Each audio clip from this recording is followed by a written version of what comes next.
ellos se les dio la ley, a ellos se les dio las promesas, el culto, ellos son hijos del Padre de la promesa. Hay muchos beneficios, muchos privilegios, muchas ventajas. No necesariamente todo esto es virtud, porque por esas cosas el Señor les demandó más y fueron desaprobados. Entonces, nunca nos jactemos por lo que el Señor nos da. Siempre hagamos utilidad de lo que el Señor nos da para gloria del Padre que nos ha dado esas cosas. Jamás sea para jactancia o para menosprecio de los que están debajo. Lo que hace Cristo es colocarlos a todos en un mismo nivel.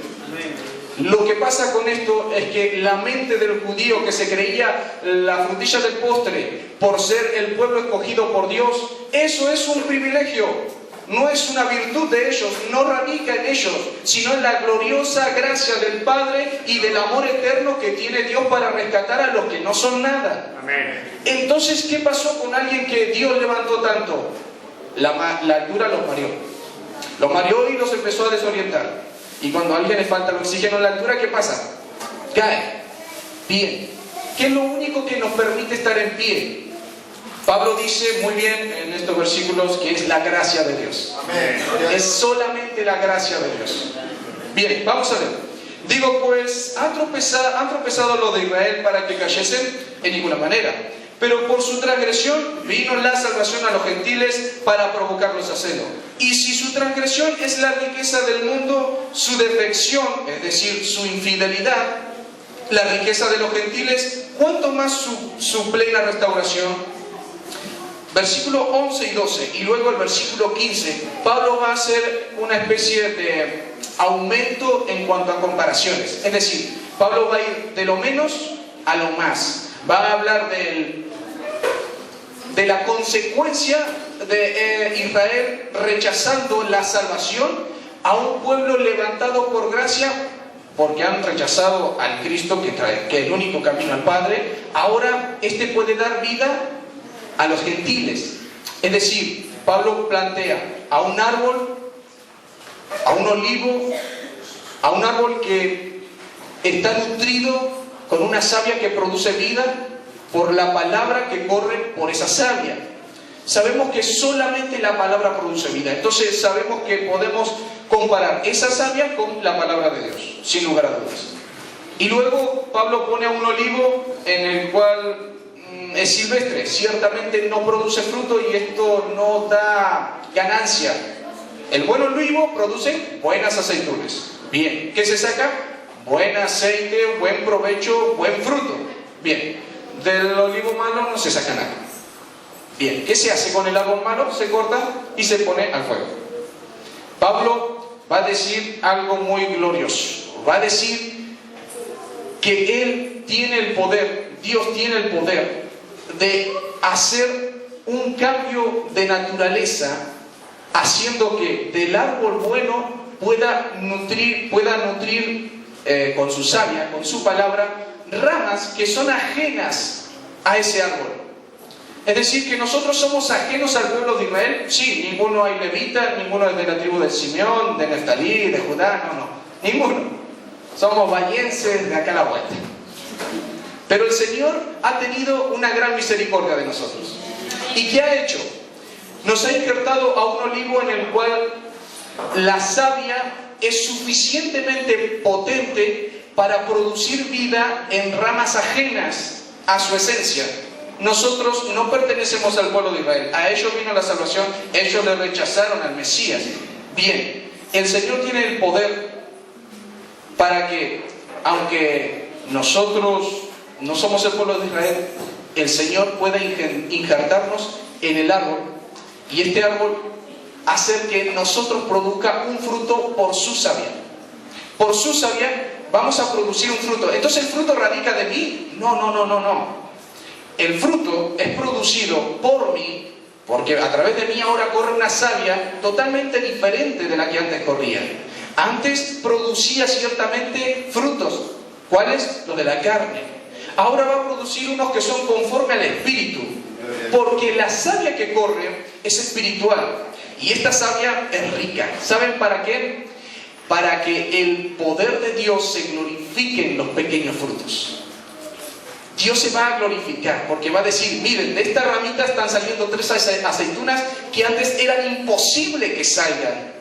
Es imposible que de un árbol malo produzca fruto bueno. Jamás. Y el Dios de los cielos hace lo siguiente: corta una ramita y la pone en un árbol bueno y produce fruto bueno. ¿Eso es contra la naturaleza? Sí, es contra la naturaleza. ¿Y acaso nosotros, si producimos frutos buenos, no estamos yendo en contra de la naturaleza anterior? Sí, ciertamente. Antes, por naturaleza, ¿qué nos era cómodo? Ofender a Dios. ¿Por qué? Porque estamos muertos en delitos y pecados, allá separados de Dios, sin esperanza, sin salvación. Ahora, ¿Dios qué hace? Nos trae a Cristo, nos coloca en Cristo, en el buen olivo, en la buena savia, y por su palabra vamos produciendo fruto conforme a la savia. Y esta savia es buena. ¿Qué va a dar? Fruto bueno. Este buen fruto tiene un fin: ser aprovechado por Dios el Padre. Allá en San Juan 15 después vamos a ver cómo el Señor, nuestro Dios el Padre, es el labrador. Y Él va a hacer que nosotros produzcamos fruto y nos va a limpiar, nos va a cortar ciertas cosas para que la buena savia produzca buen fruto en las áreas que Él quiere. Eso nos va a enseñar después San Juan 15. Y eso está muy bueno. Después Pablo dice que hay una comparación que se puede hacer entre Israel. Y estábamos diciendo de que iba en aumento, es decir, de menos a más. Y dice que la decadencia de Israel sino que trajo una esperanza a los gentiles. ¿Qué decadencia? Primero, lo que radica en estos versículos del 11 al 24 es la incredulidad.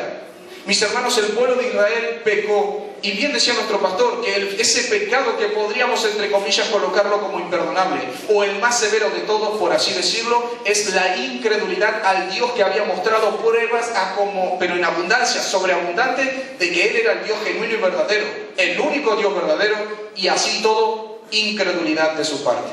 Pueblo duro de servicio. Hay que ser incrédulo para no creer a las gloriosas señales que vemos en el libro del Éxodo. Hay que ser incrédulo. Pero también veíamos que hay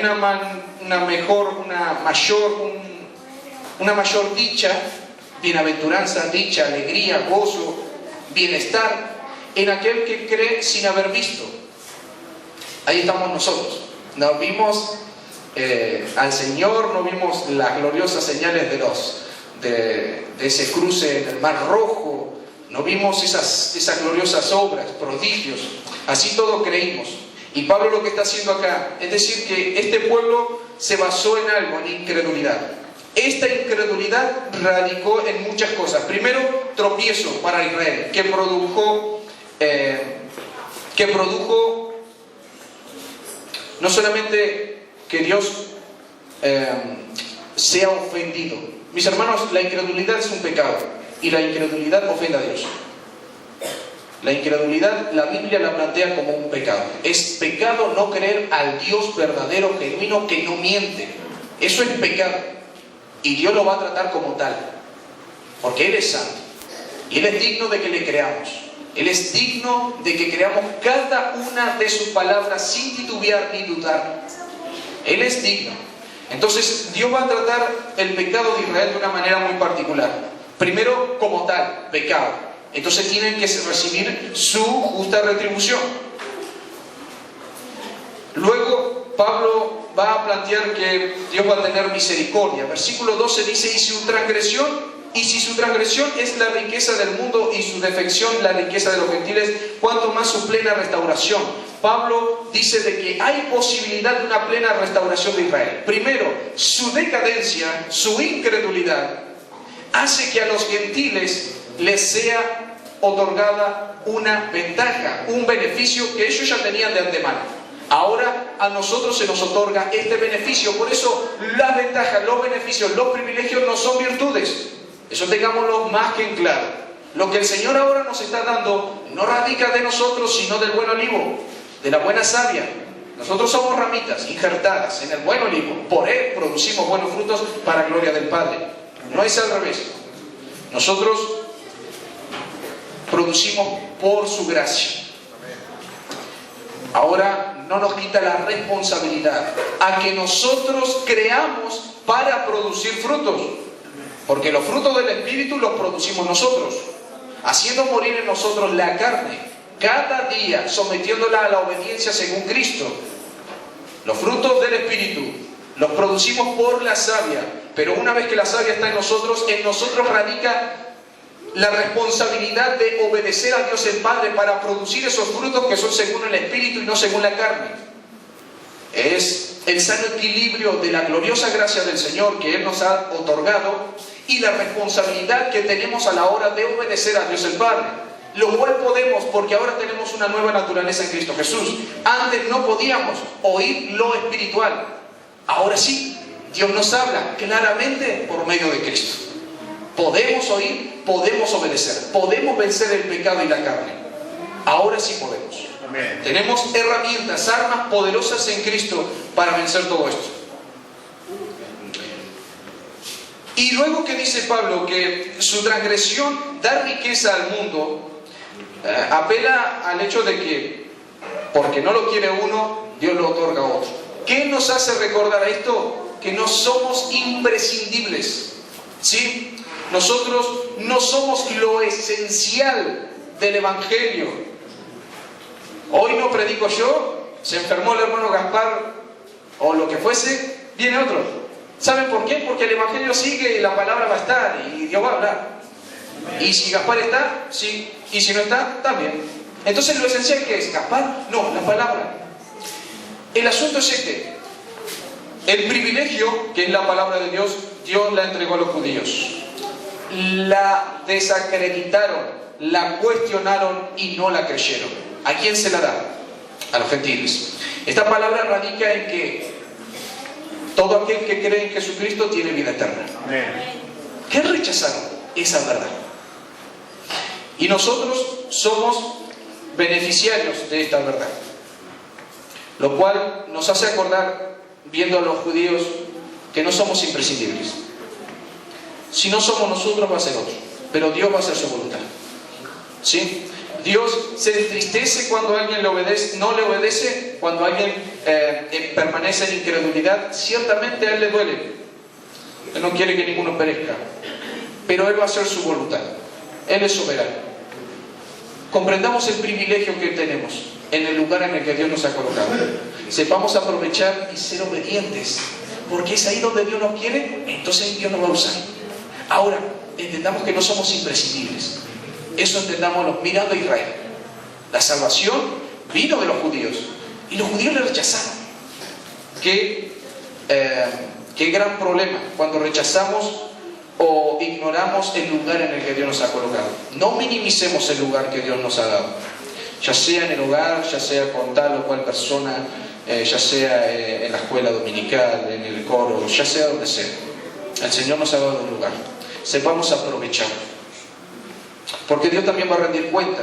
Y dice el versículo 13, porque a vosotros hablo gentiles, por cuanto soy apóstol a los gentiles, honro mi ministerio, por si en alguna manera puedo provocar a celos a los de mi sangre y hacer salvos a algunos de ellos. Pablo está haciendo algo muy particular. En medio de un discurso hacia los judíos, Pablo pone una muestra de exclusividad hacia los gentiles. Que yo soy apóstol de los gentiles.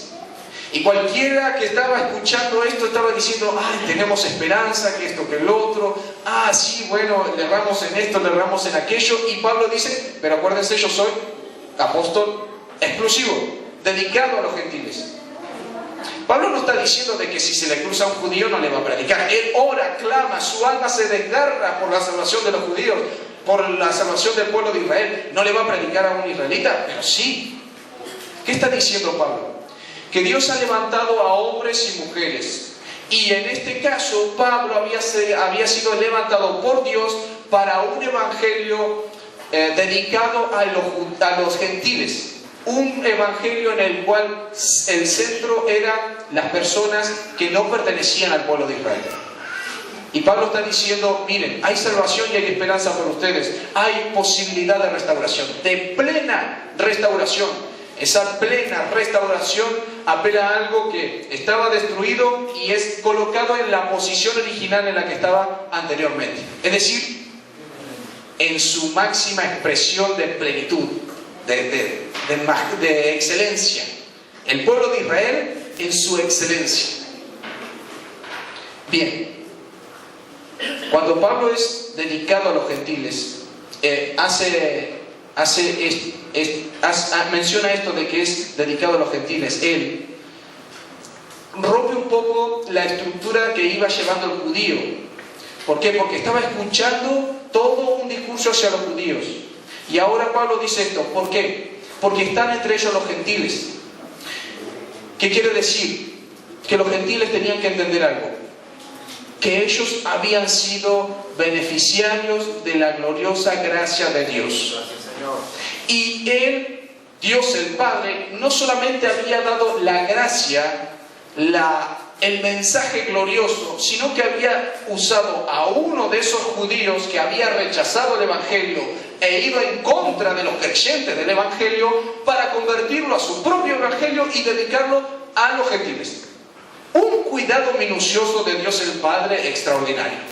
No solamente le da el mensaje, sino que le otorga de aquellos que habían desertado del Mesías, rechazado al Mesías, siendo incrédulos hacia el Mesías, lo convierte para que sirva al Mesías, para que sirva a Cristo, y ahora que sirva a los gentiles, a lo cual él apedreaba, o aprobaba que la apedree.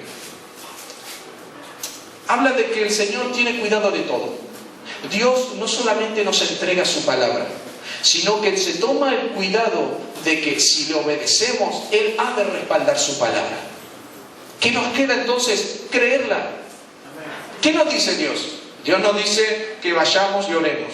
¿Por qué vamos a ir? Porque hay que ir. Y bueno, entonces vamos y oremos. No. Bien decía el pastor, cuando vamos con esa intención vamos errados.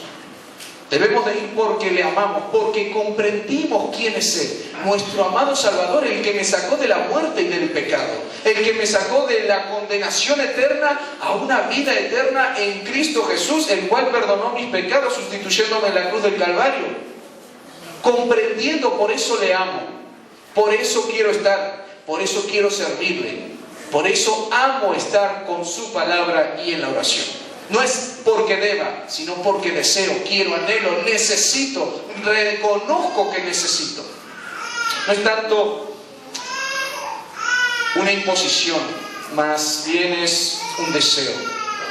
Y esto radica de la buena savia. Esto viene de la buena savia. No podía venir del árbol silvestre. Esto viene de la buena savia. Dice entonces Pablo que él fue preparado por Dios para dedicarse a los gentiles. Versículo 15, porque si su exclusión es la reconciliación del mundo, ¿qué será su admisión sino vida de entre los muertos? Nuevamente Pablo hace este aumento de lo menos a lo más. Decadencia de Israel resultó en bienestar para el pueblo para los gentiles. ¿Cuánto más ha de ser si ellos fuesen restaurados?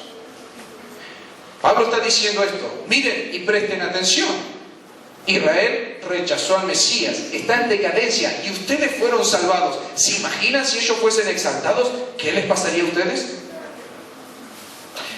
En su pobreza hemos sido enriquecidos. ¿Se imaginan si ellos fuesen ricos? ¿Qué nos tocará a nosotros? Esa es la gracia. Y luego va a decir Pablo la profundidad de las riquezas de la sabiduría y de la ciencia de Dios. Pareciera que a nosotros no tiene sentido, pero tiene mucho sentido en el ámbito de salvación. ¿Saben por qué? Porque luego va a usar a los gentiles para celo de los israelitas y que ellos se vuelvan a Dios. Es una maniobra que solamente a Dios se le ocurre. Y resulta, ¿saben por qué? Porque muchos creyeron al Evangelio. Muchos han creído. Y ciertamente la palabra de Dios nos revela de que muchos más han de creer, tanto gentiles como judíos. Dios hace como Él quiere, pero ciertamente Él va a traer mucha salvación. ¿Por qué? Porque Él ha movido cielo y tierra, mis hermanos, para salvarnos. Ha entregado al Hijo unigénito, a su Hijo unigénito. Y muchas veces el hecho de no nos dará justamente con Él todas las cosas puede referirse a los hijos de Dios. Sí, es así. Pero también puede referirse hacia nuestra vida pasada, cómo el Señor movió todas las cosas. Y no solamente nos ha dado al Hijo unigénito, sino que preparó a aquella mamá, a aquel hermano, a aquel vecino, a aquel amigo para que también nos hablara. ¿Cómo no nos dio todas las cosas? Preparó y enderezó todo para que nosotros hoy, a las 9:15 de la noche, estemos acá entendiendo que Dios es nuestro Salvador y que necesitamos de su palabra. Es extraordinario, por eso bien decía Pablo, oh profundidad de las riquezas y la ciencia de Dios. No tiene límite, no tiene posibilidad de entrar en nuestra mente finita. La gloriosa y eterna sabiduría de nuestro Dios infinito. Él es excelso y no lo pueden contener los cielos. Esa es la gran salvación que el Señor nos quiere dar. Ahora, versículos 16 al 24, vamos a ver algo que tiene que ver con una ilustración que ya mencionamos, pero Pablo la va a detallar un poco más. Dice: y si las primicias son santas, también lo es la masa restante, y si la raíz es santa, también lo son las ramas. Mis hermanos, Pablo usa dos comparaciones. Primero, una que es la ley, una comparación que apela al judío que conoce la ley, y luego hace una comparación natural de la naturaleza sobre las ramas, y esto lo conocen todos. Miren, mis hermanos, cuando el Señor nos habla, vamos a entender. El asunto es que nuestro corazón esté dispuesto. ¿Qué queremos? ¿Qué deseamos? ¿Qué necesitamos? Porque mi vida está así, está así, de aquella o de esta otra manera. ¿Qué necesitamos? Necesitamos abrir el corazón. Pablo ahora va a hacer algo, va a hablar de dos maneras. Va a hacer dos comparaciones en un solo versículo. Y al judío le va a resultar claro, y al gentil le va a resultar claro. Mis hermanos, esto es palabra inspirada por Dios. Amén. El Espíritu Santo se tomó el trabajo de tomar a Pablo y guiarle en dos comparaciones para que tanto los gentiles como los no gentiles, es decir, los judíos, comprendan el buen mensaje. Dios se toma el trabajo de que entendamos. Ciertamente Dios se toma el trabajo. ¿Qué necesitamos? Un corazón dispuesto.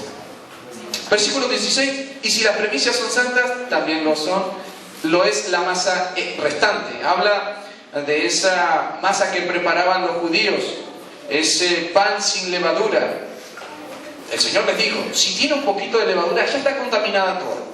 Pero si no tiene nada, toda la masa es santa, toda la masa es pura, sin contaminación, haciendo ese simbolismo entre levadura y pecado. La levadura es el símbolo del pecado. Bien, ¿qué dice la ley? Que a la hora de ofrecer los panes a Dios deberían de ser panes sin levadura, es decir, una obra sin pecado. Y todo esto nos hace recordar a Jesucristo, quien fue aquel que molió su cuerpo y tomó el pan como comparación partiéndolo, y era un pan sin levadura, nuestro Señor Jesucristo. Es decir, que las obras solamente en Cristo Jesús son agradables a Dios el Padre y sin pecado. Solamente en Cristo nuestras obras son limpias y son lo suficientemente aceptadas para que a Dios le resulte como olor grato. Amén. Fuera de Cristo nosotros no podemos hacer nada. San Juan 15: fuera de mí nada podéis hacer. Y alabar al Señor, nada. Y cantarle al Señor, nada. Leer la Biblia, nada. Nada podemos hacer que le resulte agradable a Dios que esté fuera de Cristo. Solamente en Cristo puedo leer la Biblia y darle gracias al Señor. Solamente en Cristo puedo venir y cantar y que a Dios le resulte agradable mi cántico. Solamente en Cristo puedo ir y perdonar a mi hermano sin hipocresía ni falsedad. Solamente en Cristo se logra esto. ¿Por qué? Porque en Él no hay pecado. Él es la masa sin pecado. Amén. ¿Esto lo entienden los judíos? Sí, lo entienden. Ellos están habituados a comer ese pan sin levadura y saber muy cuidadosamente de que no debe de haber ni levadura ni nada que contamine esa masa. Y esa masa queda separada, apartada, santificada. ¿Sí? Nosotros hemos sido santificados y nuestras obras son santificadas en Cristo Jesús. Gloria a Dios. Entendamos que solamente en Él, en la persona de Cristo, podemos entregar algo agradable a Dios. Y no hacer la reiteración de la palabra Cristo, Cristo, Cristo, un mensaje cristiano. No. ¿Qué hace un mensaje cristiano? Cristo y su palabra. ¿Qué hace que un mensaje, que un sermón sea cristiano? Que sea bíblico. Eso hace que sea cristiano. Porque la Biblia misma es cristocéntrica. Es cristocéntrica y ella exalta a Cristo. Es inspirada por el Espíritu Santo, y el Espíritu Santo a quien exalta a la persona de Cristo. Entonces siempre va a apuntar o girar en torno a Cristo. Amén. Siempre nuestra vida, si está en Cristo, va a resultar agradable a Dios el Padre. Bien, y luego dice, segunda parte del versículo 16, y si la raíz es santa, también lo son las ramas. Ahora Pablo va a hacer una comparación que le va a resultar a todos muy conocida. ¿Por qué? Porque ellos han trabajado, trabajan, conocen, han visto, han gustado el fruto, el trabajo de lo que es el olivo. Y empieza a explayarse. Versículo 17. Pues si alguna de las ramas fueron desgajadas y tú, siendo olivo silvestre, has sido injertado en lugar de ellas, y has sido hecho participante de la raíz y de la rica savia del olivo. Cuando Pablo dice de que somos participantes de esta savia, está diciendo de que en nosotros hay una conexión y relación. Y Pablo lo que está diciendo es que de esta relación va a resultar vida. Sigue diciendo el versículo 18. No te jactes contra las ramas. ¿Qué pasa cuando en nosotros hay una conexión hacia alguien que produce vida? Una comparación muy simple. ¿Qué pasa cuando nosotros somos chiquitos, tenemos 8 años y tenemos el amigo que tiene más plata? Tiene 100 pesos en el bolsillo. Ahora nos sentimos repoderosos. ¿Y por qué? Porque ahora si yo le pido un alfajor me lo va a comprar. Y nos sentimos hasta más fuertes. Y tal o cual cosa. Muchas veces cuando tenemos a alguien al lado, grande, fuese en cualquier ámbito, nos sentimos más grandes. O nos jactamos. O brota de nosotros cierta soberbia. ¿Qué está diciendo Pablo? Gentiles, no se crean algo por estar en Cristo, por ser aquella rama que fue colocada en lugar de los judíos. ¿Por qué? Pablo va a decir lo siguiente.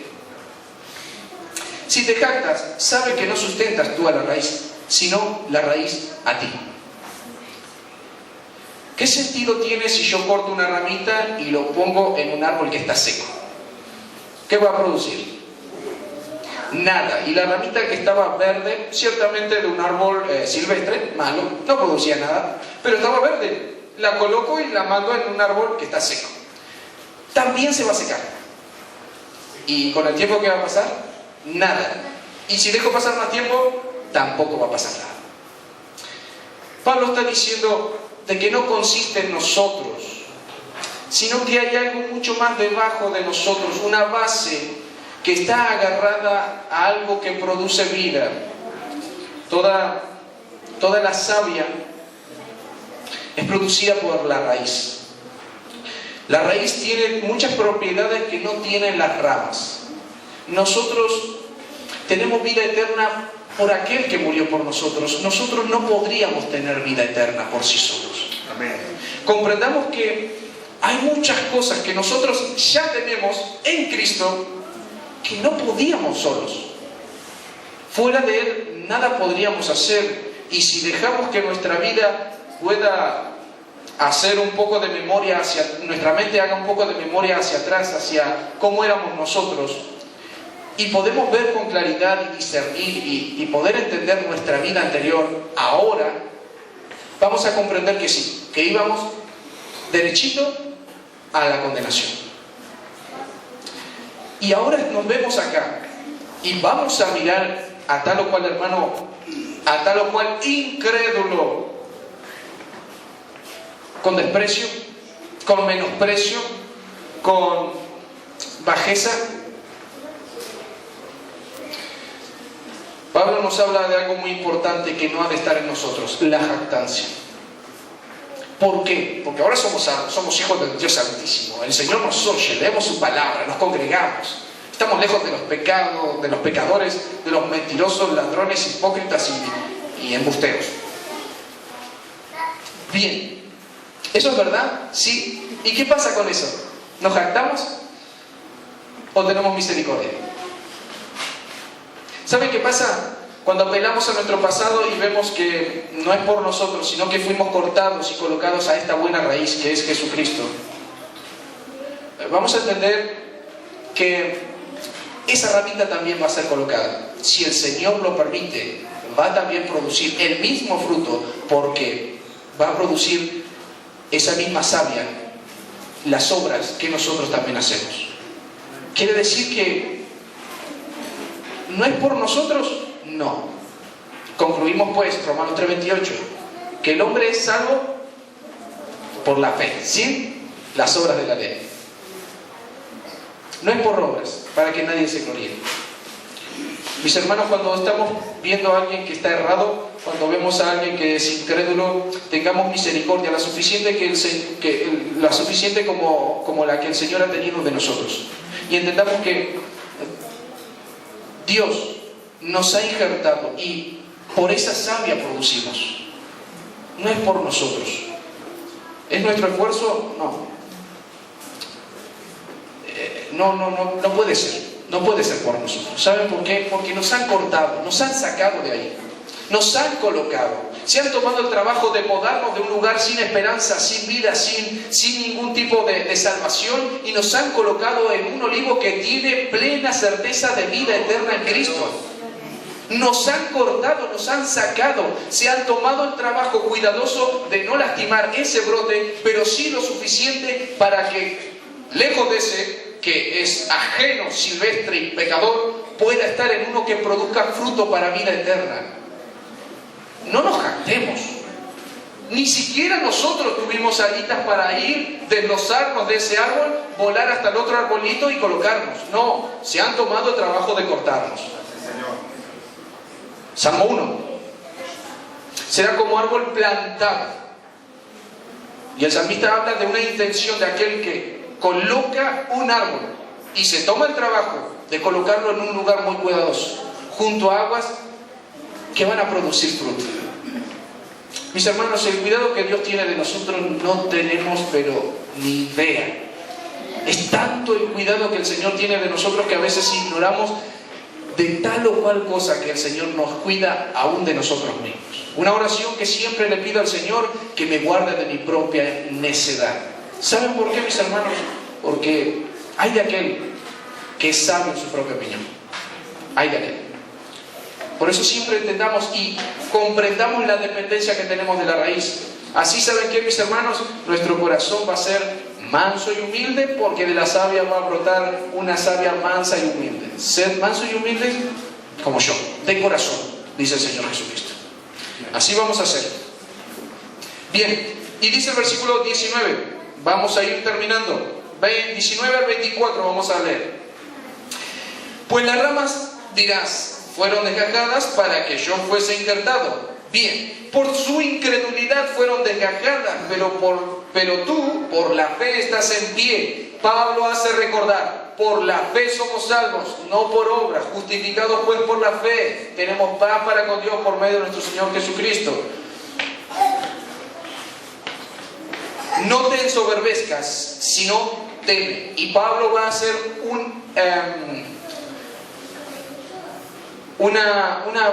un recordatorio, pero no es igual a los anteriores. ¿Por qué?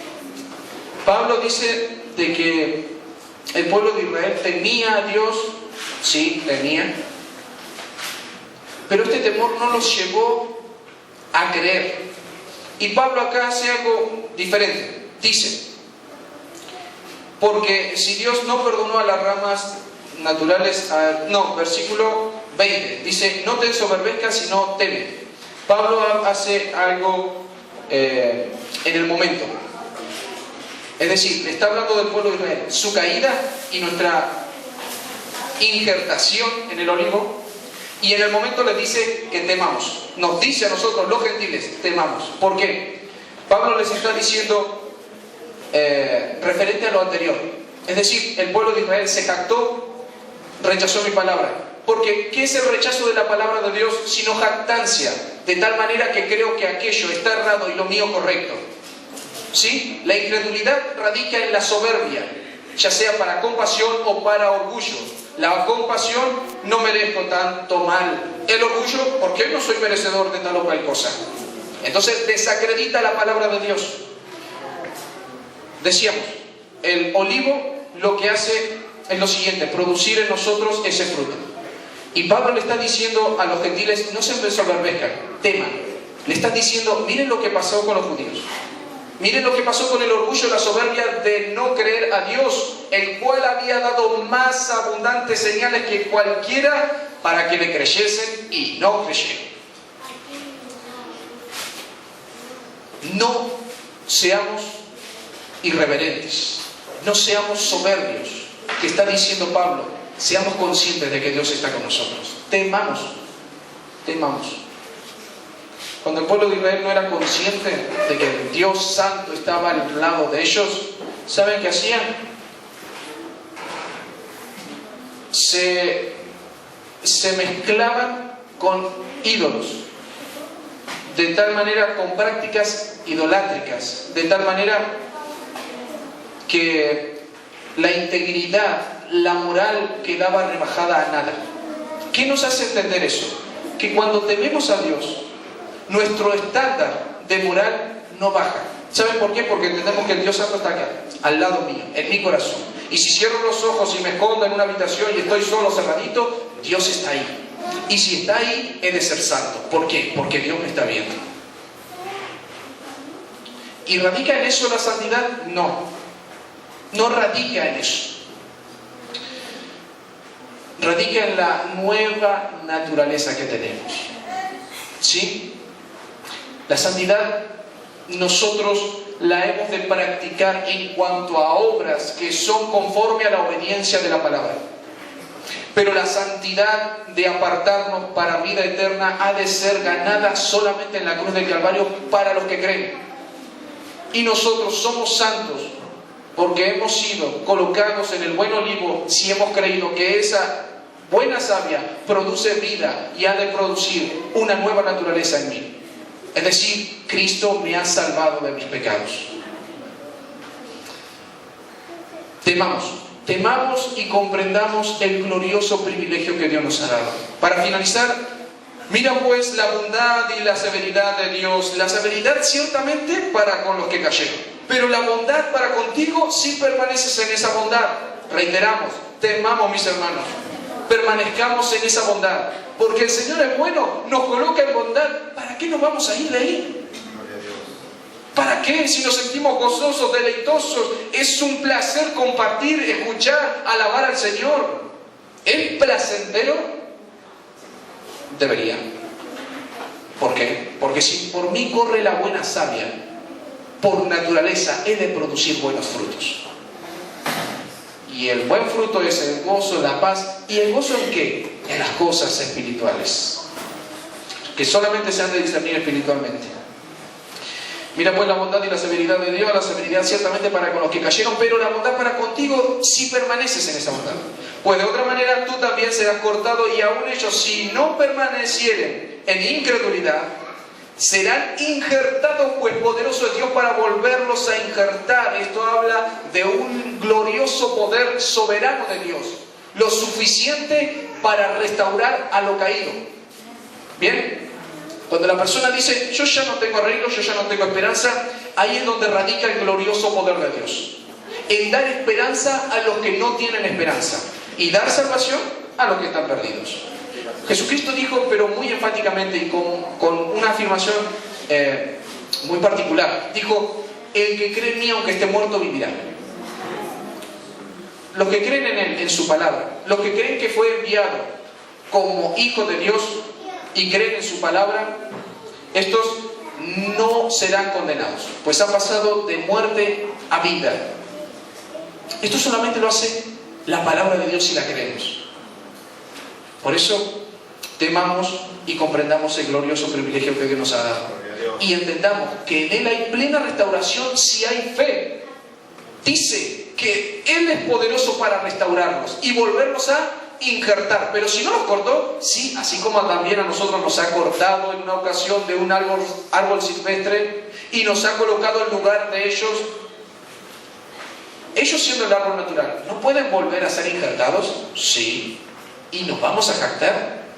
No tenemos de qué. ¿Y vamos a alabar al Señor? Sí. ¿Por qué? Porque no radica en las ramitas, sino en la savia. Sea judío o gentil, si se injerta ahí, va a haber vida eterna.